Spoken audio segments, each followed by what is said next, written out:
अस्सलाम वालेकुम व्यूवर्स। आज हम आपके साथ पिस्ता आइसक्रीम बनाने की रेसिपी शेयर करेंगे। पिस्ता आइसक्रीम बनाने के लिए हमें जो अज्जा चाहिए उसके लिए हमने पिस्ते लिए हैं तकरीबन आधा कप, एक ब्रेड का स्लाइस लिया है, 4 सब्ज इलायचियां हैं। अगर आप चाहें तो इलायचियों को स्किप भी कर सकते हैं। इसके साथ हमने एवापोरेटेड मिल्क का एक टिन लिया है 170 ग्राम का, और इसके साथ हम 3 टेबलस्पून खोए का इस्तेमाल करेंगे भर भर के। और ये कंडेंस मिल्क है, ये इसकी मिठास के लिए है। तकरीबन ये हमारा हाफ टिन इस्तेमाल होगा। आप अपने जायके के हिसाब से इसे कम या ज्यादा कर सकते हैं जितनी आपको मिठास चाहिए। और 1 ग्लास हमने फुल फैट मिल्क का लिया है। 4 पैक हमने व्हिपिंग क्रीम के लिए हैं। 1 पैक जो है वो 200 ग्राम का है।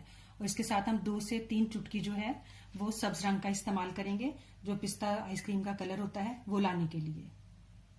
अब हम आइसक्रीम का जो दूध है वो जो चीज़ें हमें इसके अंदर डालनी है वो डालकर पकने के लिए चढ़ा देते हैं। दूध, सब्ज इलायची और पिस्ते जो हैं वो दूध में अच्छे से नरम हो जाएंगे और ये ब्लेंड होने में आसानी होगी। और थोड़े से पिस्ते हमने गार्निशिंग के लिए बचा लिए हैं। आप चाहें तो इसमें पिस्ता एसेंस का इस्तेमाल भी कर सकते हैं।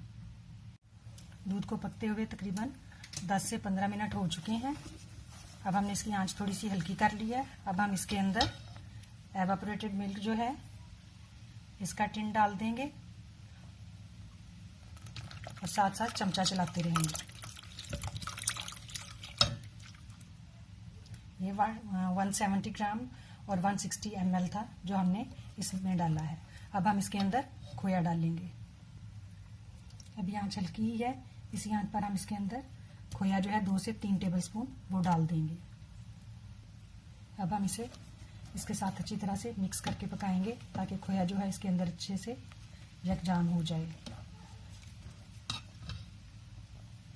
खोया जो है वो इसमें तकरीबन अच्छी तरह से घुल चुका है।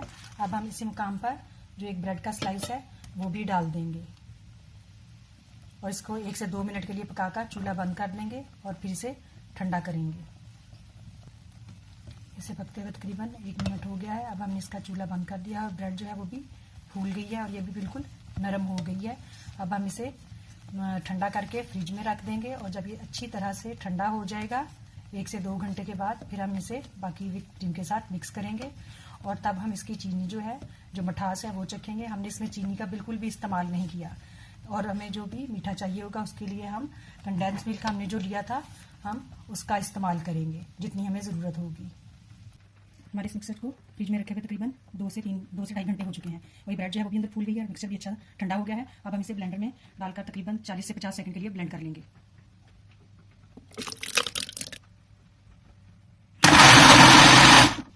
हमारा मिक्सर जो है वो अच्छे से ब्लेंड हो गया है। अब हम क्रीम को व्हिप करेंगे। हमने इस बाउल जो है जिसमें हमें क्रीम व्हिप करनी है इसको हमने फ्रिज में रख दिया था ताकि ये अच्छे से ठंडा हो जाए।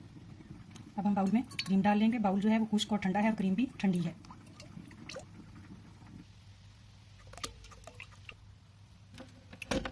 पहले हम इसे स्लो स्टार्ट करेंगे और फिर आहिस्ता आहिस्ता हम इसको तेज कर देंगे मशीन को बीट करने के लिए।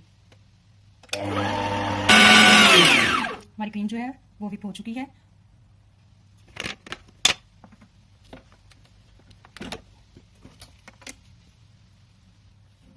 क्रीम जो है वो अच्छे से व्हिप हो चुकी है।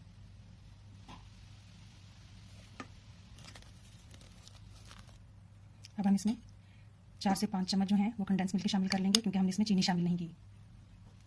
यहीं पर हम 1 से 2 चुटकी जो है वो फूड कलर भी इसमें डाल देंगे। अब हम व्हिप क्रीम, कंडेंस मिल्क और फूड कलर को मिक्स कर लेंगे।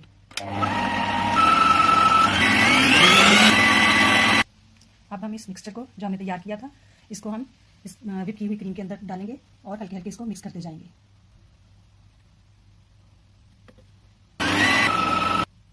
अब हमारी जो आइसक्रीम है वो तैयार है। ये व्हिप क्रीम जो थी उसके अंदर हमने तमाम मिक्सचर डाल दिया, फूड कलर भी डाल दिया। इस मुकाम पर हमने इसकी मिठास चख ली है। ये मिठास बिल्कुल हमारे जायके के हिसाब से ठीक है। हमने इसमें 5 टेबलस्पून जो है वो कंडेंस मिल्क डाला है और बाकी जो हमने खोया डाला था उसमें भी कंडेंस मिल्क था और कुछ दूध था, तो उसकी मिठास जो थी वो हमारे लिए काफ़ी है। आप अपने जायके के हिसाब से इसे कम या ज़्यादा कर सकते हैं। अब हम इसे एयर टाइट कंटेनर में डालकर तकरीबन 24 आवर्स के लिए फ्रीज होने के लिए रख देंगे। अब हम तैयार आइसक्रीम को इस कंटेनर में डाल लेंगे। अब हम इसको ऊपर से हम वार करके इस पर पिस्ते लगा लेंगे। अब हम इस पर जो पिस्ते हमने बचाए थे उन्हें काट लिया है, इसे हम गार्निश कर देंगे इसके साथ।